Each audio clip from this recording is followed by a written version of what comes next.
Hello everyone and welcome back to another video. So in today's video I'm going to be showing you how to divide and repot fly traps. So this has been a highly requested video as well, especially a lot of fly trap videos have also been requested. So I'm hoping for to work my way through different videos this year. I would like to get back into it. I've recently started a new job, which means hopefully I'll be able to finish and get home early because it's more closer to home, where my other job before would take me an hour, maybe sometimes 2 hours depending on traffic to get to. So I'd get home and it'd be pitch black, impossible to do anything after work. So I've started doing that, which means obviously I'll be able to get home while it's still light, which would be a great advantage in the summer, and hopefully I'll be able to do more, especially when it's cooler, especially if we get another summer like we did last year. So it just gives me more time on that. So in this video I'll be showing you how to repot fly traps in 2 different ways. So one's a very simple dibber kind of method where you just dib in either a plastic dibber or use your hands or something and slot the fly trap in. The other one is the same method I've used for my previous videos, which is basically half soil on the side and then scooping in like that, which I'll show in the video. So recently we've had a few patchy sunny days and we haven't had frost in a while as well. We had them probably about a week ago, but recently the weather and the evenings have actually been reasonably mild. Obviously compared to what we've had over the winter, we've had a very harsh winter here. So you can see it's been raining a lot even today. And since then we've actually had a bit more growth. So I had flower stalks and all that coming up in the fly trap, in the Sarracenia originally, but now all my drosera have started coming back up. So it's really nice to see, especially as I haven't been in here for about 6 days, come back in and everything's starting to get its dew back and you've got new leaves on, and it's really exciting. I must admit, I love this time of year. So I think I would be doing a greenhouse tour after this, just because I'm just excited myself to see everything that's kind of progressing. I've had a few greenhouse layout changes as well. I've got a lot more going in. I've had a kind of whole reshift as well, so you'll see the new things and kind of things all the way around the greenhouse as well. I've brought loads this winter as well, like I always do. So yeah, my collection is definitely expanding majorly. Okay, so this is the pot of fly traps that I am going to be dividing and repotting for today's video. So this is just a pot of typicals, so I'll just take that label out. And firstly I'm just going to start by taking all of the fly traps out of the pot in one go. So just gently squeeze the sides of the pots like that until it comes out nicely. So you got your pot there. Obviously sometimes the soil will fall out, but I've kind of kept it in a nice neat structure. And you're simply going to prise apart each individual fly trap without breaking up the root system. So you simply find the rhizome of the plant and then you can gently pull it away from the main part of the pot. So if you just broke off a little bit more, so you can see the roots here. So it's got a nice healthy root system with some new roots coming, which is the white tips there. But you can see that most of the other roots are naturally the brown colour. So to indicate a healthy fly trap when repotting is the white rhizome. So if it's got a whitey pink rhizome, then you know that the plant is healthy and there's got absolutely no problem. So obviously don't worry so much about dormancy effects. As long as this white rhizome is there, then your plant is going to be absolutely fine. So if I just individually take out each fly trap, and I can show you the sizes of each one. So just once again pulling apart the moss and the dirt and breaking away the main part there, and then seeing the shapes of your fly traps. So you see here another nice healthy rhizome. Any of the dead leaves that you find whilst obviously unpotting the fly traps, you can simply just pull off and remove any of the dead matter just to clean up your fly traps a bit. I find this a little bit easier when repotting because it's easier to pull away from the plant.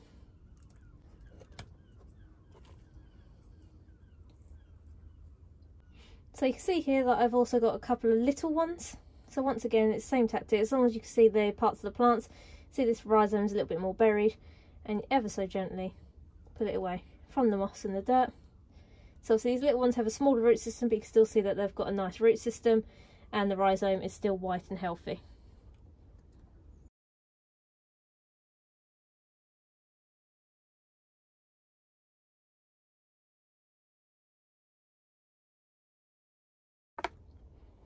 So you can see here, whilst pulling this one away, that it's actually got multiple rhizomes. So what looks like one plant on the top is actually several plants. So I think this is about 3 plants here. So removing the dirt away, and then you can pull each individual rhizome, which has their own root system, away from the plant. So you can see here, there's one there. I think there was another one which is still attached to the main rhizome, but you can simply pull apart. Oh, there you go. So this side's a little bit better.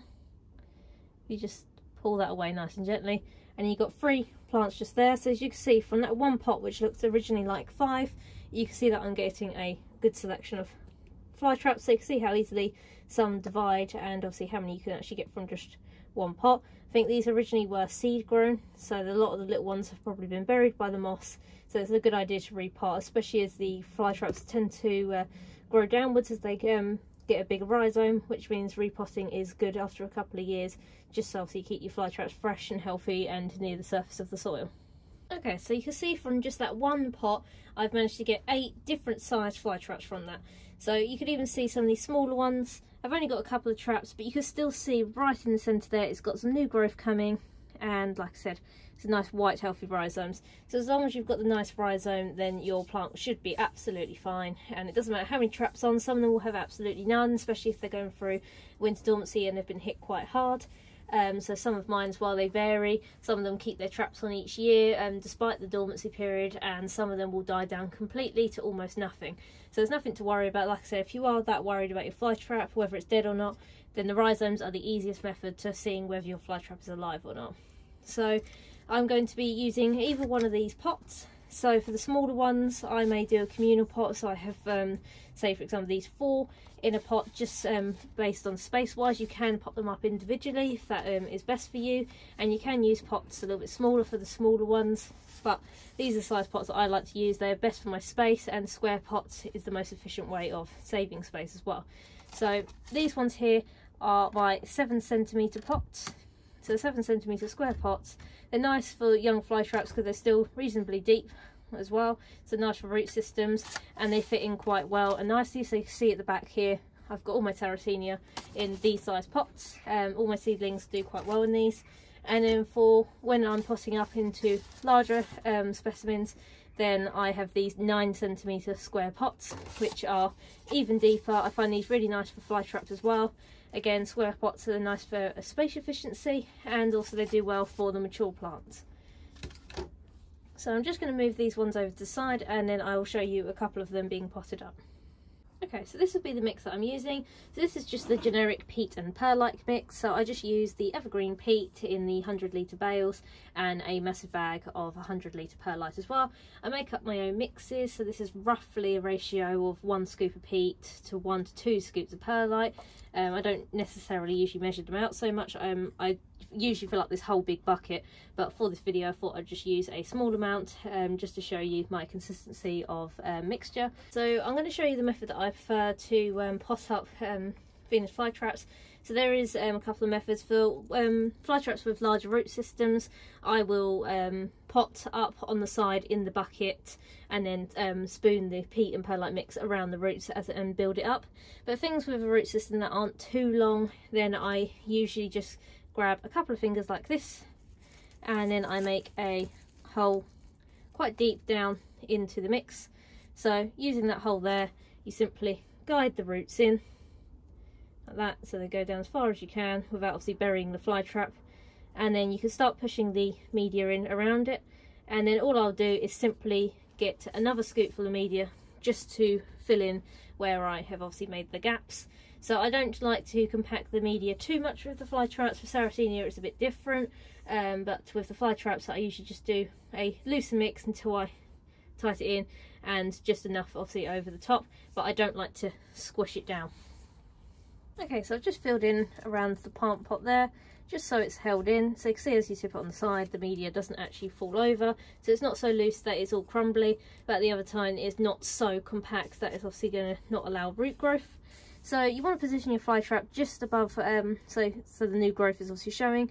You don't want the rhizome completely out, but you also don't want to bury the fly trap anyway, because obviously you want to allow this new growth to come through.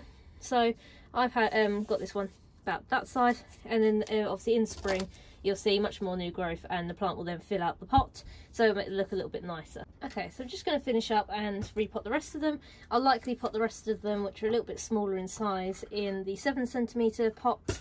So a couple of the larger ones, say for example this size, I may pot up into 9cm as well, but anything this size and under I will be placing in the 7cm pot.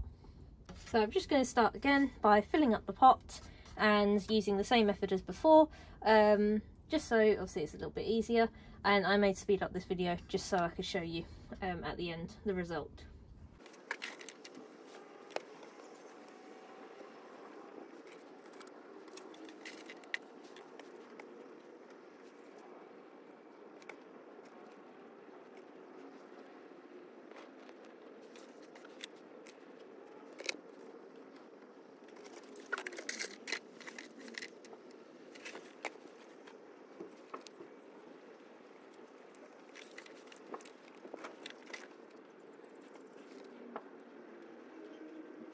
Okay, so I've potted up all the fly traps, so I've decided to obviously make more communal pots. So I use that one larger size, but then put 2 little ones in. Again, this is mainly for me to utilise space. I just unfortunately just don't have the room to pot each one individually.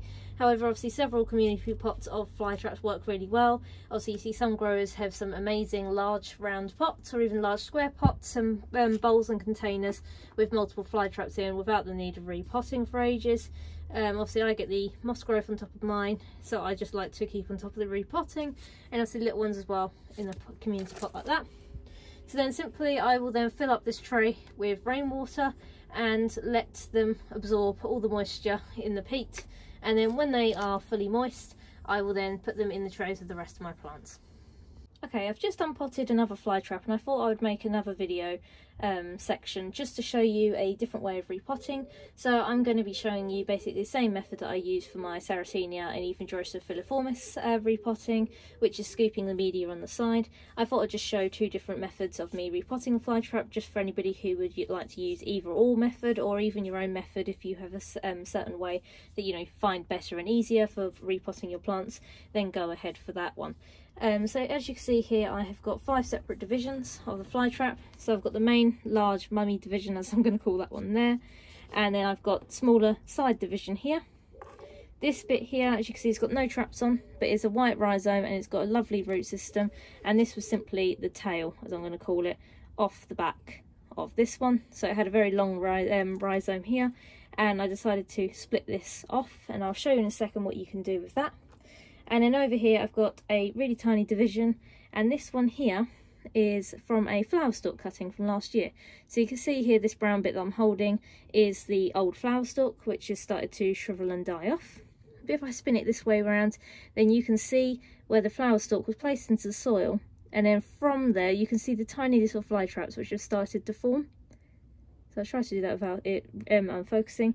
And then right at the bottom here, you can just see there's little white tips here, and they're the new roots starting to set in. So it's fine to repot at this stage, or even obviously later.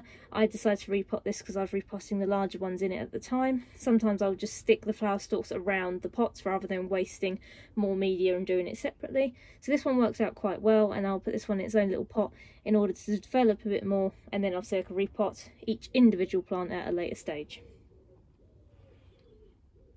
Okay, so I'm going to be repotting the largest of the divisions from the fly traps, which is the original obviously plant. So I'm going to be using my 9cm pots. So as you can see, this one's got more of a shorter root system because the tail of it, as it were, had the longest root system. But this has still got a nice healthy root system, and obviously will still grow and develop into a nice lovely plant. As you could already see, it's quite a nice size. So I'm just going to firstly grab the pot, and scoop the media up just on the side like that, just so there's enough that covers like half the pot. Then I'm going to place it in, and using my 2 finger and a thumb like that, and then holding the pot with one hand like that, I will then get my other hand and spoonful the media around. So for this mix, I'm still using the peat and perlite mix for the fly trap.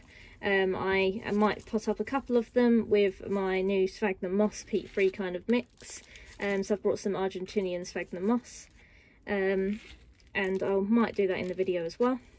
But basically I'm just going to place it around just so I could hold the fly trap in place, keeping it in the middle like so. And then basically it will look like that in the pot. So then I will finish off by scooping media around. So because this one had quite a shorter root system, obviously it didn't go all the way down in the pot, but it now allows it to obviously have more of a growth rate on the root system as well. as you can see, like that. And then simply I've placed it in the pot like that, and that's what you want it to do. So the new growth is above the soil level. You do not want to bury all this new stuff there, but obviously you want the rhizome under the soil and it to just sit like that. So you can see it's a bit elevated where the obviously plant had sunk in the pot previously, and then it will just, all these old leaves will die off as obviously the new season comes.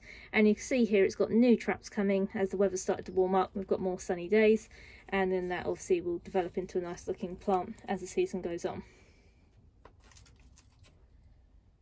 So I'll also do the smaller division, which I got off of that one as well, and I will just show you potting that one. I will probably put that one up also in a 7cm pot. So yeah, I've got a 7cm pot here, and this one actually works quite well.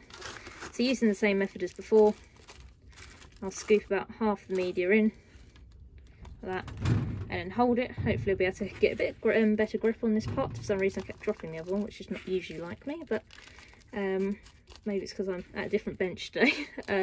Yeah, so I'll spoonful the media in again like that. So obviously it helps because obviously it already had the side, and then you could just let it go at this point.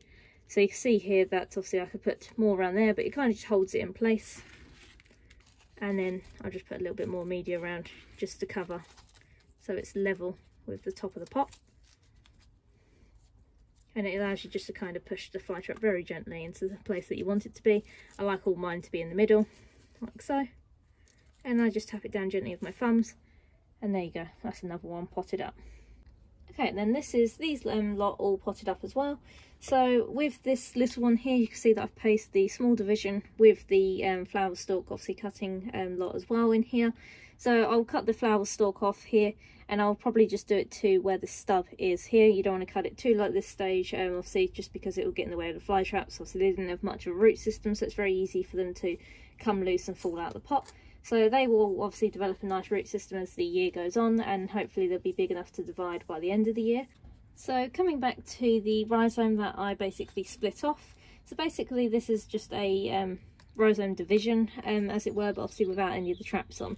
So eventually this will form traps. So obviously it had a nice root system, a nice white rhizome to show that the plant is healthy as well. That's always key to just see.